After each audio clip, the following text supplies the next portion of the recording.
Ya vamos a acabar. Crónica 4. Noriko. Como en su empleo anterior la trasladaban a menudo, estaba habituada a las mudanzas.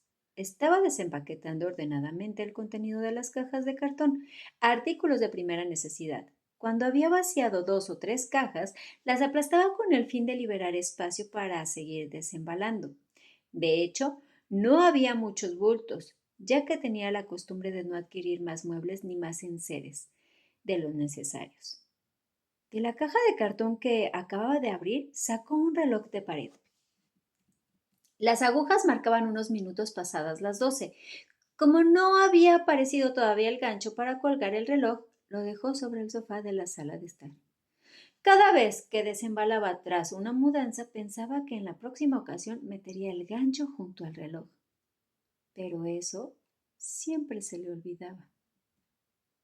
El teléfono móvil, que durante las mudanzas se guardaba en el bolsillo pensando que sería un desastre dejárselo olvidado en alguna parte, empezó a vibrar. Había entrado un mensaje.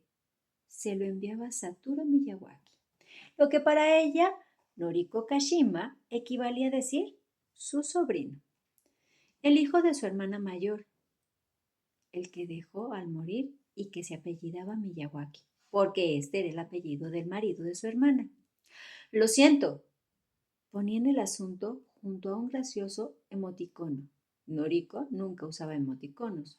Cuando era más joven lo había intentado alguna vez, pensando que acabaría familiarizándose con ellos. Pero, como todo el mundo de su entorno sin excepción ponía cara de pasmo, había dejado de hacerlo y entonces mediaba ya la cincuentena. Seguía alejada de la cultura de los emoticonos. Dije que llegaría a la primera hora de la tarde, pero me retrasé un poco. Siento que tengas que ocuparte tú solo de la mudanza. Ella tituló. De acuerdo. Su mensaje de respuesta y en el texto escribió. Por mí no hay problema.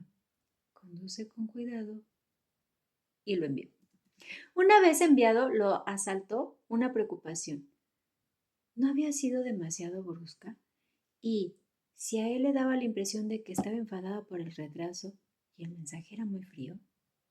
Volvió a abrir el mensaje que acababa de mandar y lo releyó, en comparación con el breve texto de Saturno, que traslucía calidez a pesar de ser un simple aviso. El suyo parecía seguir siendo un modelo prefijado. ¿Tendría que haber añadido algo más? Decidió mandarle otro Noriko. Escribió un nuevo mensaje en el que puso postdata por título. Pero no se le ocurría nada espontáneo. Tras dudar mucho escribió: no vayas a tener un accidente por querer darte prisa. Y lo envió. Pero tal como era previsible, en cuanto lo hubo mandado, volvió a tener la impresión de que habría sido mejor no haberlo hecho.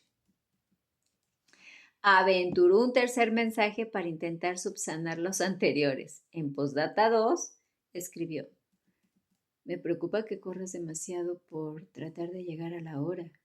Y lo envió. Tras enviarlo se dio cuenta de que lo único que conseguía enviando tantos mensajes en plena mudanza era distraerse y perder de vista su objetivo.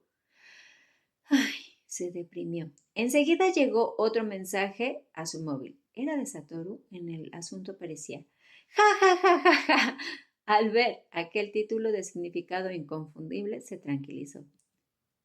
Gracias por preocuparte por mí. No haré lo que dices. Iré despacio. Al final, como era de esperarse, había un emoticono muy gracioso que agitaba la mano en señal de despedida. Agotada de golpe por su apocamiento, Noriko se hundió en el sofá. Su hermana mayor se había desvivido siempre por ella. Había hecho también Noriko todo lo posible por el hijo que ella había dejado al morir. No se había limitado a cubrir solo sus necesidades económicas. Esta duda jamás abandonaba su corazón. Se llevaba 8 años con su hermana mayor. Habían perdido a su madre cuando Noriko aún no tenía uso de razón y su padre murió cuando ella estaba en primero de bachillerato, de modo que su hermana mayor había sido su tutora al morir su padre. Noriko pensaba abandonar los estudios, pero su hermana insistió en que fuera a la universidad, aduciendo que valía la pena y que debía de hacerlo. Su hermana mayor que había entrado a trabajar en una cooperativa agrícola del pueblo, al acabar el bachillerato, quiso darle a Noriko estudios universitarios e incluso eligió su carrera. Dada la situación económica de la familia, aun cuando su padre hubiese gozado de buena salud, difícilmente habría podido costear los estudios universitarios de las dos hijas. La primavera en que finalizó el bachillerato, Noriko aprobó el examen de ingreso a la Facultad de Derecho de la universidad. Trasladaron a la hermana mayor de la cooperativa del pueblo a la de Sapporo. Como la Universidad de Noriko estaba fuera de Hokkaido, ambas hermanas dejaron a la vez su pueblo natal y la hermana mayor se deshizo de las tierras y los bosques heredados de su padre que les quedaban. La hermana mayor decía que no ganaría nada vendiéndolos por separado. Hasta entonces las habían arrendado a un agricultor que una aldea cercana a la ciudad, pero el dinero del arriendo tampoco era gran cosa. Desprendiéndose de todas las tierras de golpe, reunirían cierta suma con la que podían afrontar la matrícula de la universidad y los envíos periódicos de dinero a Noriko. La hermana mayor quería en principio conservar la casa y la puso en alquiler, pero antes de que Noriko terminara la universidad acabó desprendiéndose también de ella. La chica iba a casarse y destinó la suma de la venta a sufragar los gastos de estudios que quedaban pendientes. Como era lógico, no podía cargar sobre el nuevo hogar la manutención de su hermana menor. Perdóname por no esperar a que termines la universidad para casarme. La hermana mayor, que había disculpado muchas veces, pero Noriko sabía que el que iba a convertirse en su cuñado llevaba mucho tiempo esperando discretamente.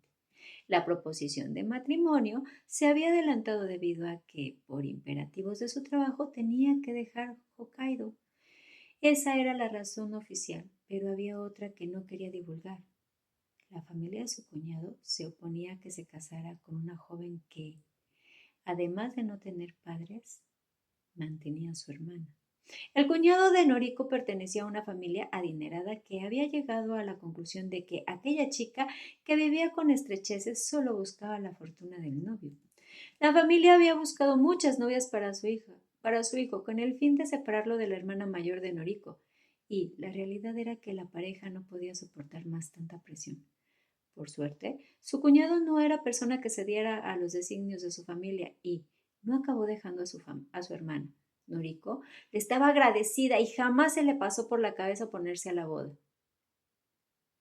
¿No sería mejor conservar la casa?, le dijo un día Noriko. Sabía que su hermana le había alquilado para que no acabara en ruinas, pero que más adelante, en cuanto tuviera ocasión, deseaba volver a la casa donde había nacido. A mí solo me quedaba un curso y cuando sea pasante empezaré a ganar dinero. El rostro de la hermana mayor se ensombreció. Ya no está en alquiler, la casa es bastante vieja y el inquilino actual dice que si se la vendo, hará reformas. Y si no se la vendo, se irá. Las condiciones que ofrece no están mal. Ni tú ni yo vamos a vivir en Hokkaido. Y es imposible conservar una casa cerrada si hiciéramos reformas y volviésemos a ponerla en alquiler. Quizá encontráramos inquilino, pero eso es muy costoso.